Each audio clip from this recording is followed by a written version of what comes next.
चुका है कि भारत और चीन युद्ध के दरवाजे पर खड़े हैं। पीछे हटने की उम्मीदें टूटती जा रही हैं। बात से विवाद के हल का इंतजार अपनी अकाल मृत्यु को प्राप्त हो चुका है और डोकलाम पर राजनयिक नतीजों की कोई सूरत न निकलती देख दोनों का धैर्य जवाब दे रहा है। ये वो सच है जिसने भारत को एशिया की सबसे बड़ी शक्ति की चुनौती को स्वीकार करने पर मजबूर कर दिया है।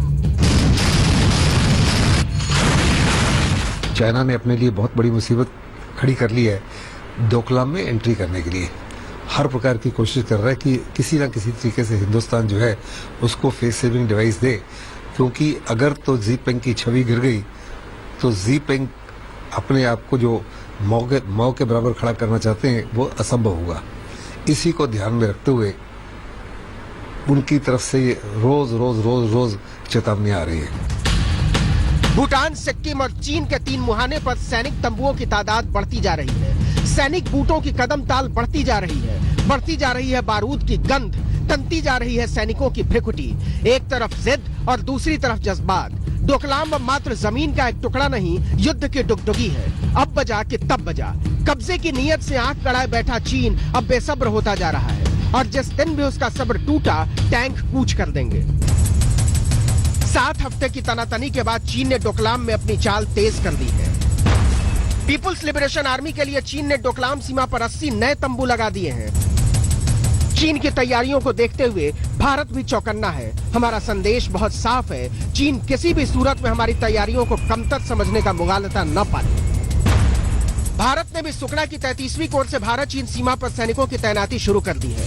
20 दिन पहले ही सिलीगुड़ी की 33वीं कोर ने 3 डिवीजनों से सैनिकों को भेजना शुरू कर दिया था। कोर की महत्वपूर्ण टुकड़ियों ने ऑपरेशन की दृष्टि से अहम जगहों पर मोर्चा संभाल भी लिया है।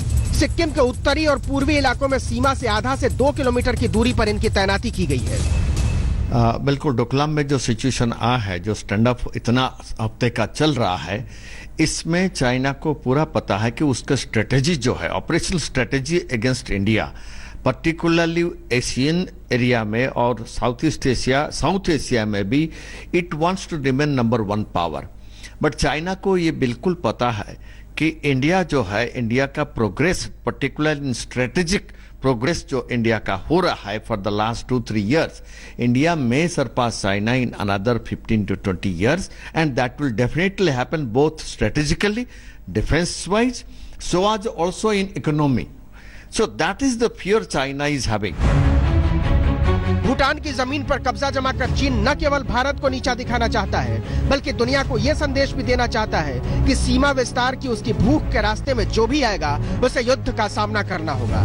लेकिन भारत ने उसकी इस भूख से भयभीत होने की बजाय रणभेरी बजाने का ऐलान करके उसकी हिमाकतों को हवा में उड़ा दिया है। भारत के रक्षा मंत्री के इस बयान ने चीन के सामने बड़ी सीधी लकीर खींच दी है। भारत डोकलाम पर चीन की धौंस के आगे आत्मसमर्पण करने वाला नहीं है। वो बैठकर इस पर बात करने को तैयार है तो भारत इसका स्वागत करेगा, लेकिन अगर वो सोचता है कि टैंक तोप और मिसाइलों की नोक पर वो भारत की संप्रभुता को आंख दिखाएगा तो बेहतर है वो युद्ध की तैयारी करे। हम मैदान जंग में आपकी हिमाकतों का वाजिब जवाब देंगे।